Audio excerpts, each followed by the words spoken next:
اس علم کے ساتھ اگر اللہ کی ذات عالی کا تعلق نہیں پیدا ہوا تو ہم لایانی باتوں کو بجائے علم کے لیے مضر سمجھنے کے ہم لایانی باتوں کو علم کے لیے مفید سمجھ بیٹھیں گے. چنانچہ شداد بن عوف رضی اللہ عنہ نے کہہ دیا کہ لا بھائی لاؤ دسترخوان لاؤ دل بہلا لیں.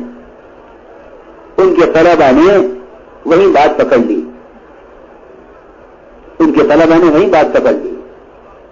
اور یہ کہا استاد صاحب یہ آپ نے کیا کہہ دیا؟ جب سے ہم آپ کے پاس پڑھ رہے ہیں آج تک ہم نے آپ کی زبان سے جو کچھ سنا ہے وہ بالکل بندھا تکا نکلا آپ کی زبان سے کلمہ. ہر بات آپ کی زبان سے نکلتی تھی وہ قرآن کی یا حدیث کی آخرت کی یا عمل کی ایمان کی.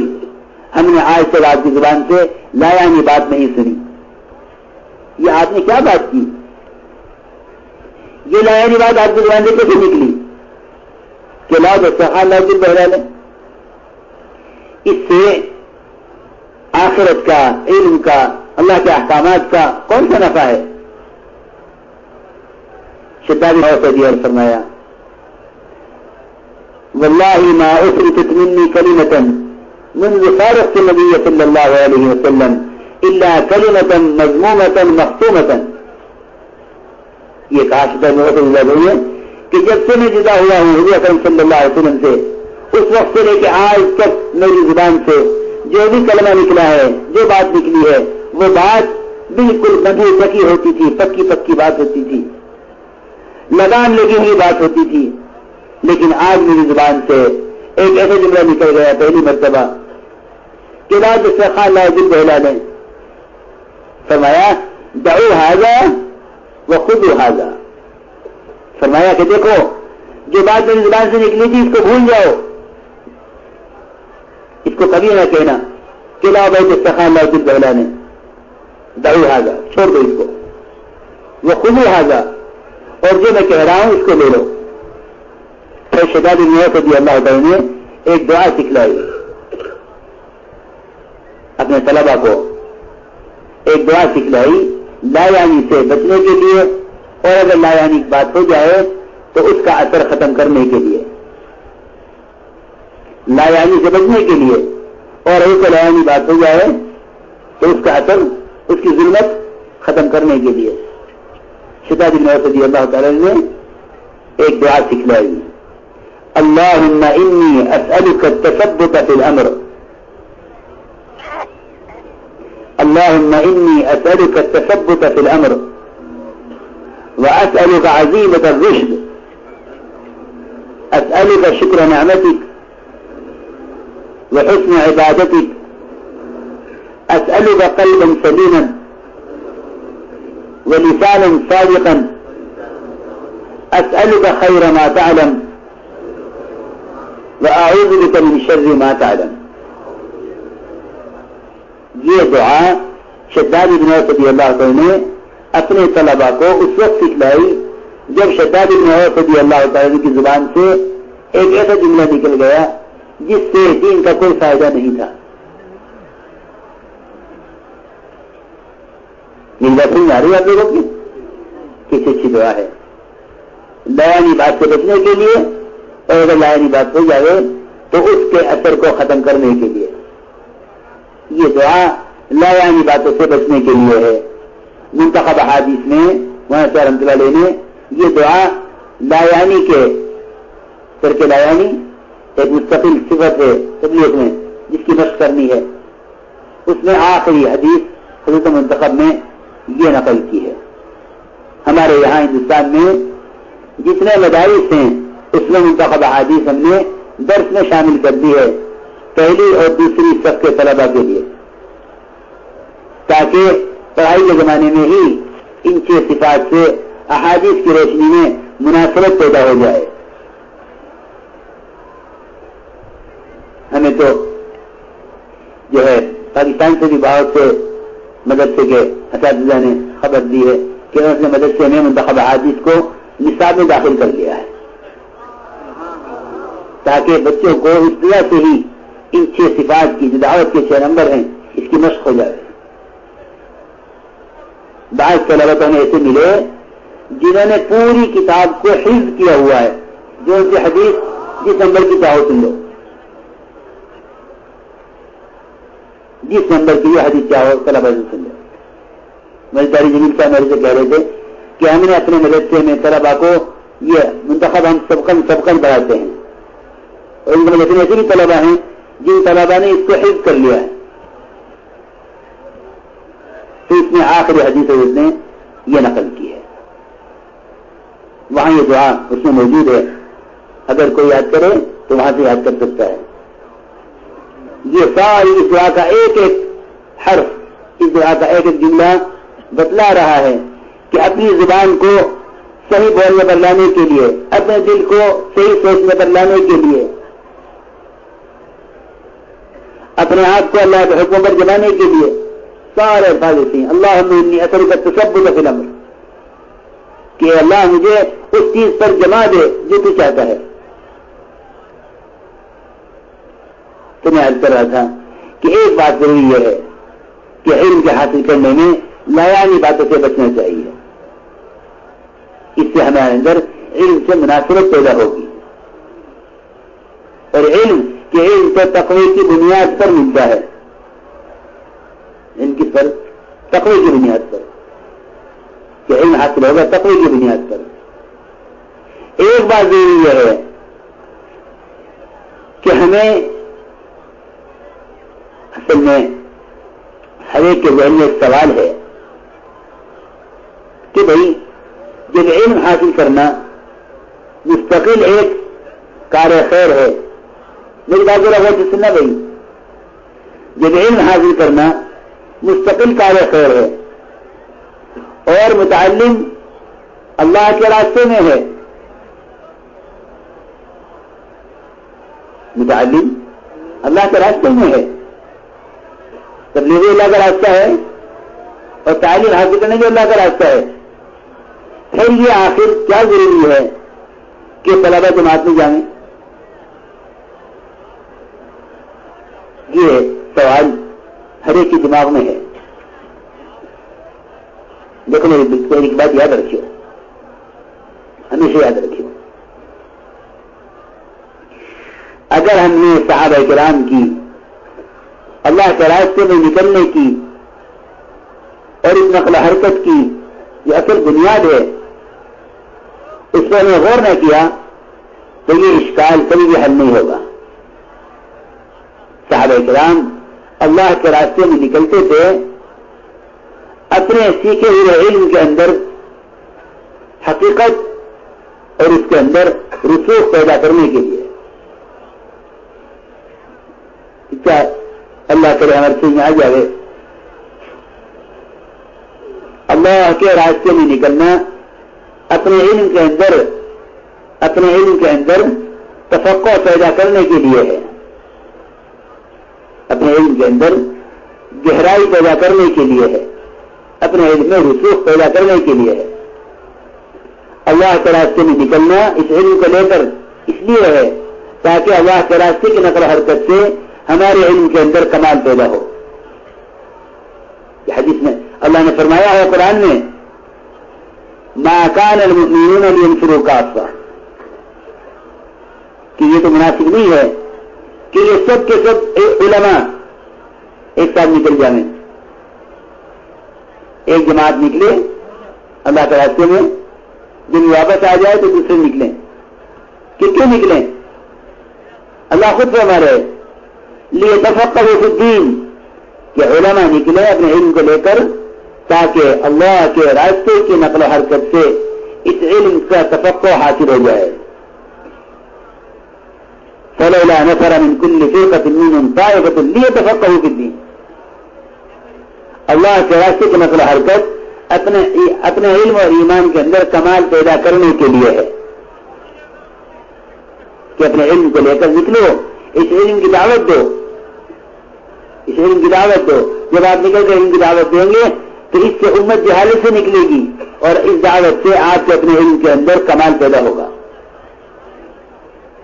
ہم میں سے ہر ایک اس کا محتاج ہے کہ پڑھنے کے زمانے میں کم سے کم 24 گھنٹے کے لیے اللہ تعالیٰ میں نکلو کہ جو ہفتے بھر پڑھا ہے ہم اس کی دعوت دینے کے لیے نکل رہے ہیں، تاکہ اللہ تعالیٰ سے نکل کر اس کی دعوت دینے سے ہمیں اس ہفتے بھر کے علم کا تفقع حاصل ہو جائے۔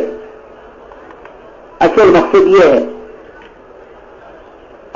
یہ ہے کہ اللہ تعالیٰ کی نقل و حرکت تفقع فی الدین کا سبب ہے کہ ہم اس علم کو لے کر نکلیں گے۔ ہفتے بھر ہم نے اسباق پڑھے ہیں، اب ہم نکلیں گے 24 گھنٹے کے اللہ کے راستے میں اس علم کی دعوت کو لے کر۔ فلولا نفر من كل فرقة منهم طائفة ليتفقهوا في الدين ولينذروا قومهم إذا رجعوا إليهم۔ قرآن فرما رہا ہے، دیکھو اس کا غور کیجو، علماء نے خوب لکھا ہے، اس میں علماء نے لکھا ہے کہ جب یہ واپس آئیں گے اللہ کے راستے سے اور اس علم کی دعوت دینے میں اللہ کی جو غیبی رسولوں کو دیکھیں گے اور دیکھیں گے کہ امت میں کتنی جہالت ہے، تو یہ آ کر ڈراویں گے ان لوگوں کو جو مقام پر ہیں، تاکہ ان کے اندر بھی اللہ کا خوف پیدا ہو جائے۔ قرآن صاف طور پر کہہ رہا کہ اللہ کے راستے میں علم کو لے کر نکلو، اس سے تمہارے اپنے علم کے اندر گہرائی پیدا ہوگی، علم کی سمجھ حاصل ہوگی۔ اللہ کے راستے میں اس علم کو لے کر نکلنا میرے محترم دوستوں علماء صحابہ کا بھی معمول ہے۔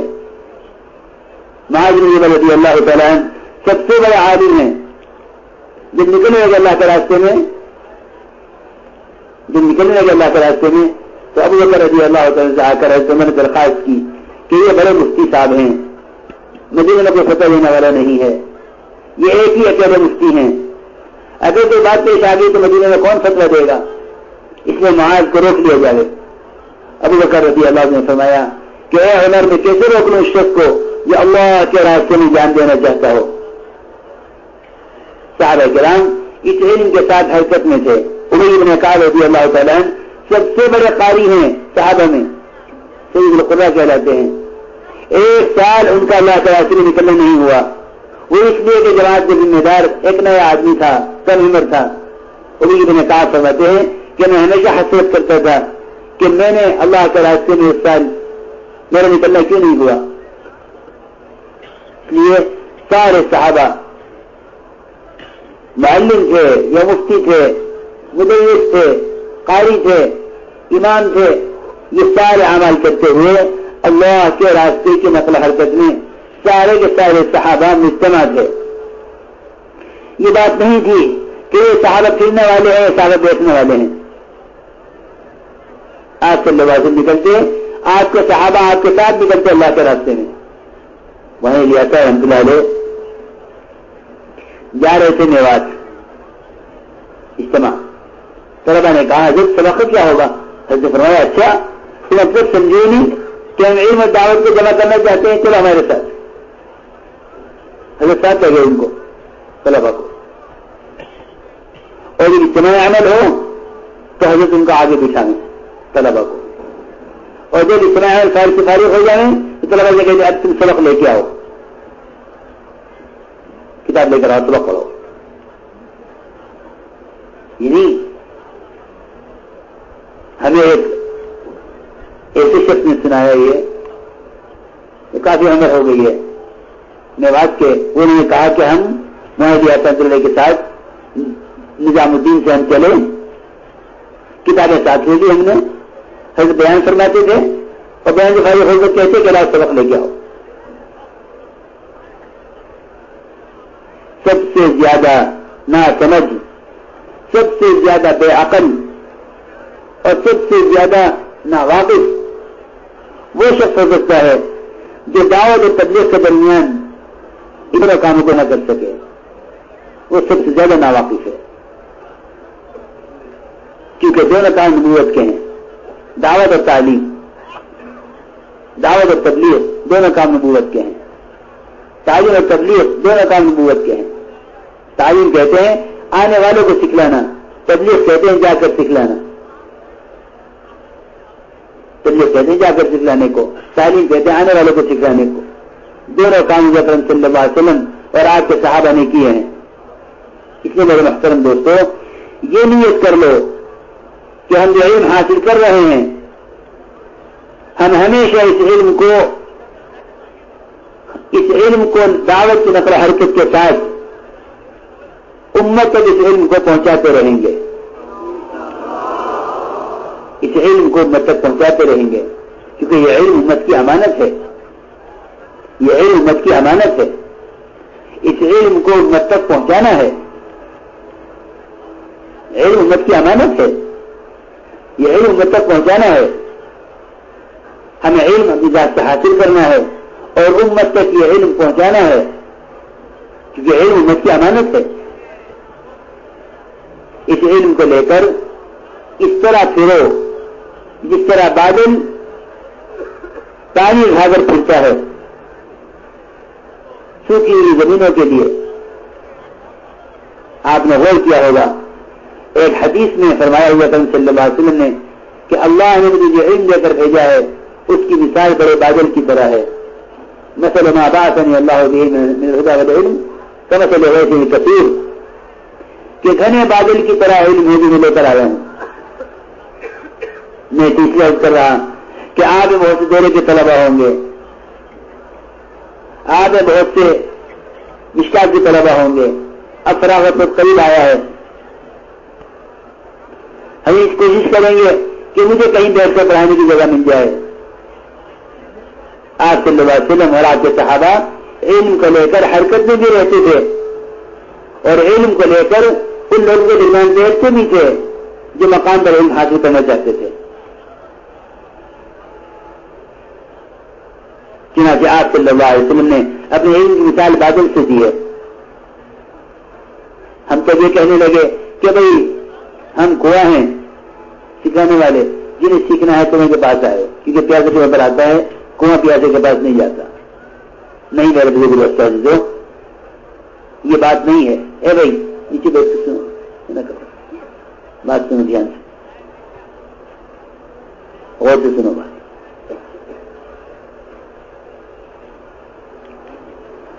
کہ ہمارا خیال یہ ہو گیا کہ علم تو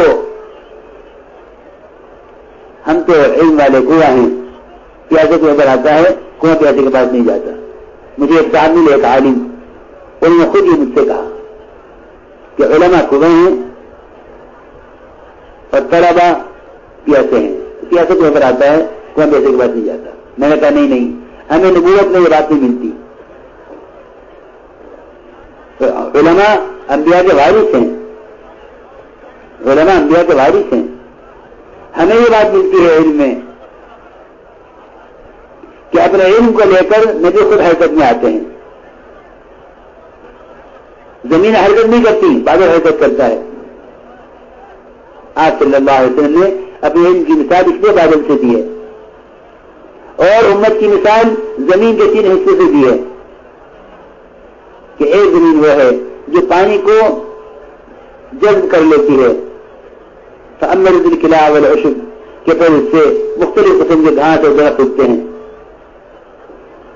ایک زمین وہ ہے جو پانی کو جمع کر لیتی ہے، لوگ اسے پیتے ہیں، پلاتے ہیں، اپنے جانوروں کو پلاتے ہیں، وہ وادیاں ہیں جو پانی کو جمع کر لیتی ہیں۔ ایک زمین ہوتی ہے کہ پانی سب برسا اور دے گیا، انما ہی قیعان، کہ ایسی زمین بھی ہے جس سے پانی برسا اور دے گیا، اس زمین میں کچھ نہیں اگایا اور پانی سے کوئی فائدہ حاصل نہیں کیا، لیکن یہ بادل سب پر برستا ہے۔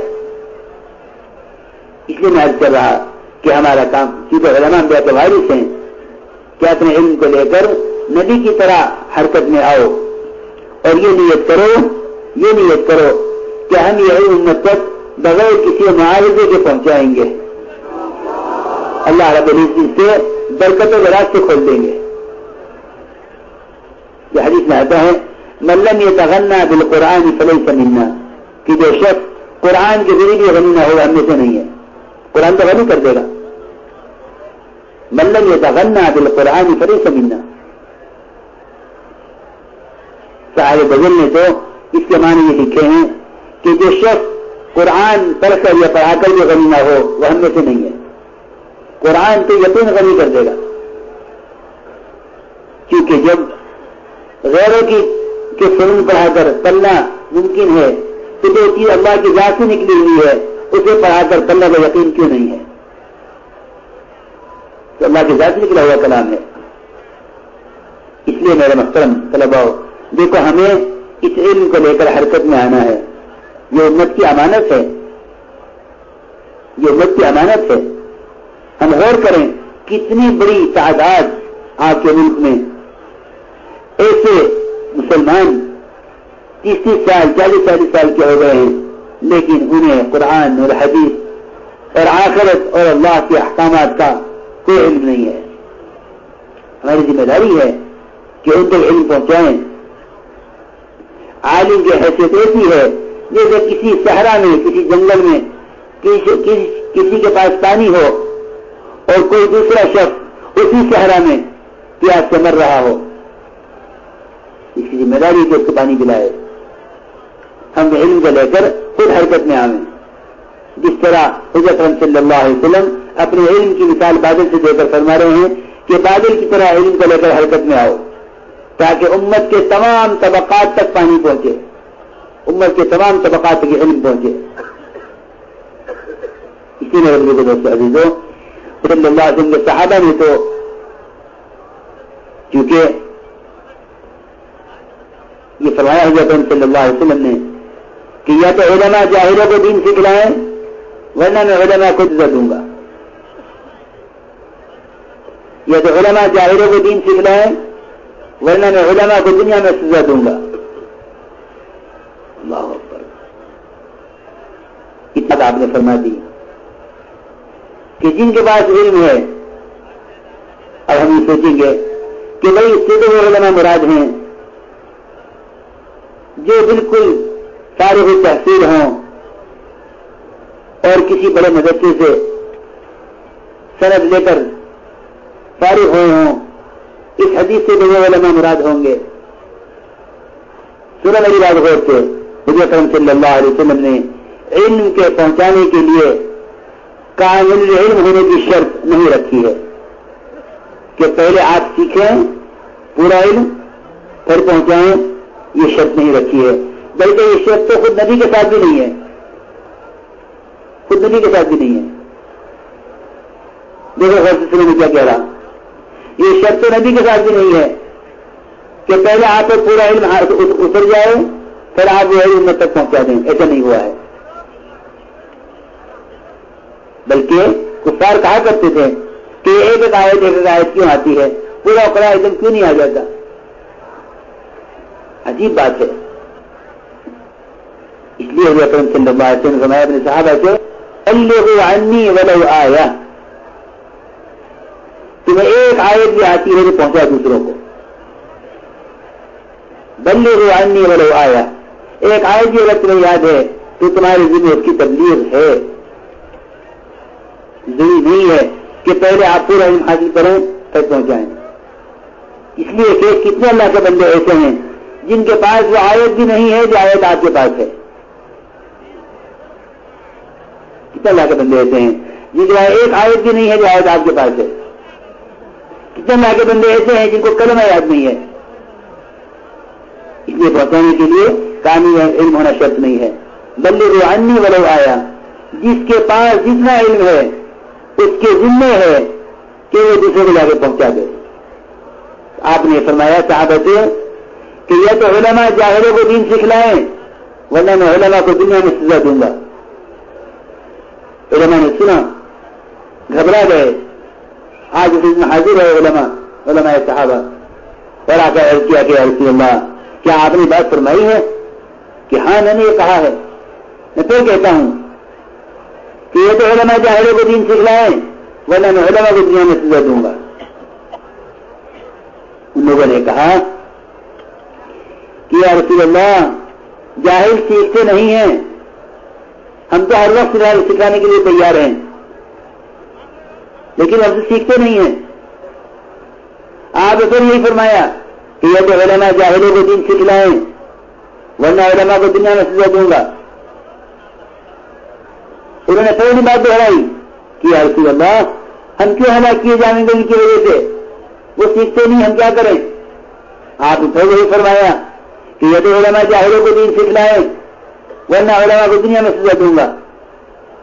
علماء سمجھ گئے کہ آپ بھی فرمانا چاہتے ہیں کہ اگر جاہل تم سے نہیں سیکھتے تب بھی تمہیں چاہیے کہ جاہلوں کو سکھلاؤ.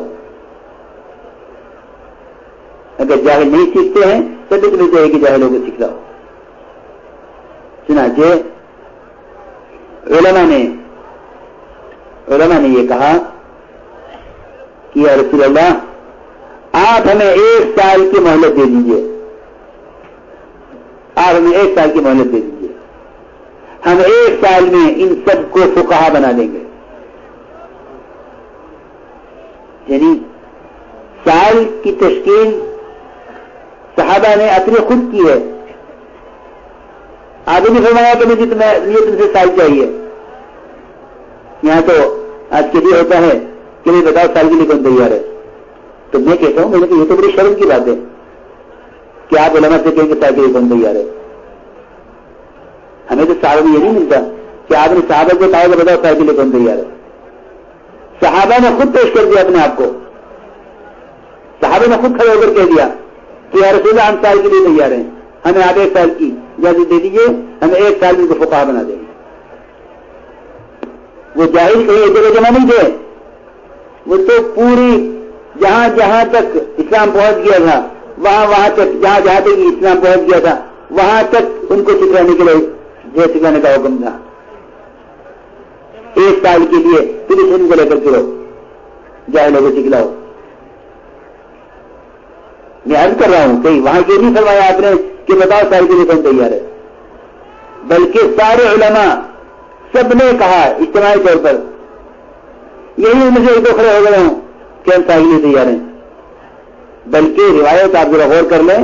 روایت میں ہے صحابہ نے خود کہا انہلنا جمع کے صیغے کے ساتھ انہلنا سنۃ یا رسول اللہ کہ ہمیں مہلت دیجیے 1 سال کی. ہم 1 سال لگائیں گے ان پر.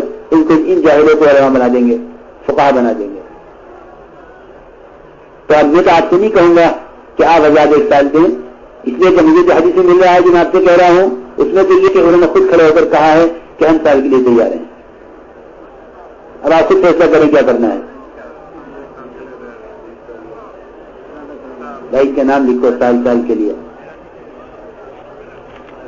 دورے کے طلبا مشتاق ہو اس علم کے ساتھ. اگر اللہ